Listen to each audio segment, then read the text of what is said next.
केवट ने साफ साफ कह दिया, प्रभु आपके चरणों में जादू है, जादू। आपके चरण का स्पर्श पाते ही पत्थर की शिला नारी बन गई थी। राम जी बोले, पत्थर की शिला नारी बन गई थी, तो तुम्हें पत्थर की शिला से क्या लेना और नारी से क्या लेना? तो केवट ने बोला, प्रभु आपकी चरण की रज से पत्थर की शिला नारी बन गई, तो आप मेरी नाव में पांव रखोगे तो मेरी नाव का क्या होगा? ये भी नारी बन गई तो मैं क्या करूंगा? लक्ष्मण जी ने अपना मत्था पकड़ लिया, ये केवट कैसा इंसान है, भगवान के साथ सवाल जवाब कर रहा है।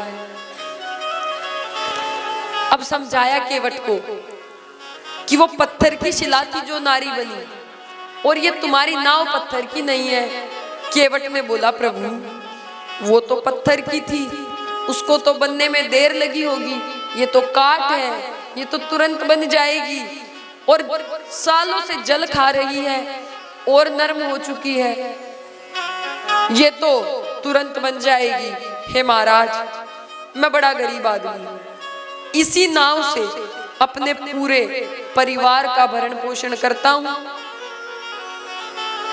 अब यही नारी बन गई तो मैं परिवार का भरण पोषण कैसे करूंगा? और यदि पत्नी को जाकर बताऊंगा कि नाव नारी बन गई, तो पत्नी कहेगी नाव को बेचकर नारी ले आए। इस बात को कौन मानेगा कि नाव नारी बनी है? लक्ष्मण जी ने कहा, भगवान को समझा रहे हो और पत्नी को नहीं समझा सकते। केवट ने कहा, प्रभु जो पत्थर की शिला नारी बनी थी वो तो एक ब्राह्मणी थी, माता अहिल्या ब्राह्मणी थी, तो वो ब्राह्मणी बनेगी मेरी नाव जो होगी। मेरे घर में तो एक ही बर्तन है, जो कुछ मिल जाता है खा लेता हूँ। अब वो ब्राह्मणी बोलेगी, मैं तो प्याज नहीं खाऊंगी, मैं तो लहसुन भी नहीं खाऊंगी, वर्जित है, ब्राह्मण थोड़ी ना ये सब खाते, तो मना करेगी। और एक पात्र है घर में, कुछ भी मिल जाता है वे खा लेते हैं।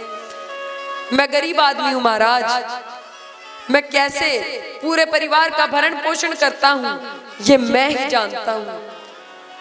अब एक व्यक्ति घर में और बढ़ जाएगा और दूसरा कमाने का जो साधन है वो भी चला जाएगा, तो मैं आपको अपनी नाव में नहीं बिठा सकता।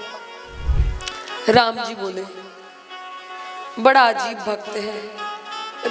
राम जी ने पूछा, हर चीज का कोई न कोई उपाय होता है, उपाय होता है हर चीज का, तो तुम कोई ऐसा उपाय बताओ जिससे हम भी पार हो जाएं और तुम्हारी नाव भी नारी ना बने। केवट से ही उपाय पूछा प्रभु ने, तो केवट ने क्या कहा, जो प्रभु पार अवसि गाच जो प्रभु पार अवसि गाच मोहि पद पदु में पखारन करूं, मोहि पद पदु में पखारन।